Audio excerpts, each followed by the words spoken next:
The morning sun poured through the glass windows of Miller's diner, splashing golden light across the red vinyl booths and checkered floor.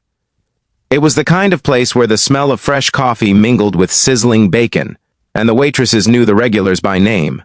Among them was Adriana, a woman in her 40s, her pink uniform slightly faded from years of washing, her smile worn but still kind. She worked double shifts most days, barely making enough to care for her sick mother and young daughter at home. Yet, every morning she greeted every customer with warmth, no matter how tired she was inside.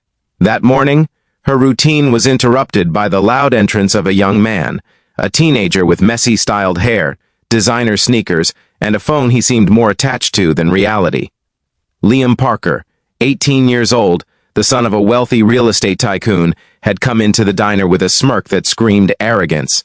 He wasn't there for food, he was there for content. His followers loved his so-called prank videos, the kind that humiliated others just for laughs.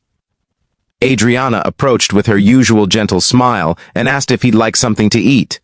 Liam barely looked up. He waved his phone at her and said something under his breath before turning the camera on himself. As she tried to take his order, he kicked his feet up on the table, spilling a drink she had just placed there. When she gasped and tried to clean it, he shouted something rude, mocking her, calling her clumsy, pathetic, and stupid for even working there. He laughed loudly, making sure his camera caught her face as tears welled up in her eyes. She turned away, humiliated, trying to keep herself together. The diner fell silent for a moment, except for Liam's obnoxious laughter. But what he didn't notice was the group sitting a few booths away. 10 burly men, dressed in leather jackets with patches that read Hell's Angels, had been watching everything unfold. They were regulars, too. The kind who came for breakfast after a long night ride, always respectful to the staff who treated them like family.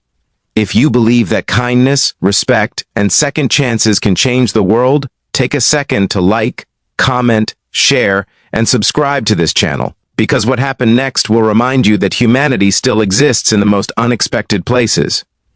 Liam leaned back in his booth, scrolling through the footage, grinning at the idea of how many views it might get. "This is gold," he muttered to himself. "They'll love this one." But before he could even start editing, the diner's atmosphere changed. The sound of leather chairs sliding back filled the air. He glanced up and froze. 10 massive men were standing, their expressions unreadable but heavy with authority. The leader, a gray-bearded man with calm yet piercing eyes, slowly started walking toward Liam. The others followed behind like a silent wall of presence. The waitress, Adriana, instinctively stepped back, clutching her apron. The other customers watched in tense silence. Liam swallowed hard but tried to keep his cocky facade. "What? You got a problem?" he said, still holding his phone, but his voice trembled. The bearded man didn't respond. He simply reached out and took the phone from Liam's hand, lowering it onto the table. Then, in a voice that was deep but calm, he said, "Son, that woman you just insulted works harder in a single day than you probably have in your entire life. And you think it's funny to humiliate her?" Liam's bravado began to crumble. He glanced at Adriana. She stood frozen, tears streaming down her cheeks but trying to look away. The man continued, "You see those hands? They serve people with kindness. Those feet you put on the table? They walk miles every day to earn a living. You might be rich, kid, but you're broke where it matters most, in here." He tapped his chest. The entire diner was silent. Liam looked down, ashamed, his earlier smirk gone. The bikers didn't threaten him. They didn't need to. Their calm disappointment hit harder than any punch could. The leader handed him his phone back, but before doing so, he deleted the video. "Go home," he said quietly, "and think about who you're becoming." Liam grabbed his jacket and rushed out of the diner, his face red with embarrassment. Outside, the sound of his expensive car engine broke the stillness, and soon he was gone. Adriana stood there, trembling, trying to process what had just happened. One of the bikers gently approached her and said, "Don't you let people like him make you feel small. You're the reason people like us come here." She nodded, forcing a faint smile. They stayed for a while, eating quietly, tipping her generously before leaving. That day changed something inside Liam. He drove aimlessly for hours, his mind echoing the biker's words. For the first time, he saw himself clearly. Not as a successful influencer, but as a bully hiding behind a camera. He thought about how he'd treated others for likes, how he'd laughed while people felt humiliated. And for what? Views that faded in a day. That night he sat in his room looking at his reflection. He saw the same arrogance, the same emptiness he had carried for years. But beneath it, he also saw guilt, and a flicker of something he hadn't felt in a long time, regret. The next morning, before sunrise, Liam drove back to Miller's diner. The open sign hadn't even flipped yet. Adriana was inside, setting up for the day, humming softly as she wiped the counter. When he walked in, she froze. He stood there for a long moment, then spoke softly. I'm sorry, his voice cracked. What I did yesterday was wrong. I don't even have words to excuse it. Adriana looked at him, unsure what to say. He continued, I recorded you because I thought humiliation was entertainment. I thought being funny meant being cruel. But those men, they opened my eyes. I don't deserve forgiveness, but I needed to tell you I'm sorry. Truly. For a moment, silence filled the diner. Then Adriana smiled gently, though her eyes were still moist. We all make mistakes, son. What matters is what we do after. She handed him a cup of coffee. Start there. Liam sat quietly, sipping it, feeling something he hadn't felt in a long time, humility. From that day, everything changed. Liam took down all his prank videos.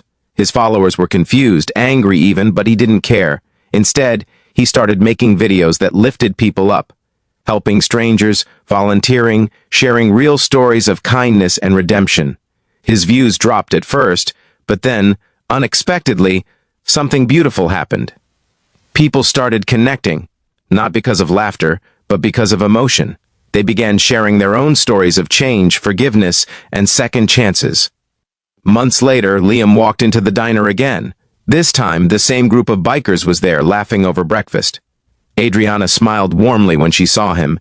He walked up to their table, nervous but determined.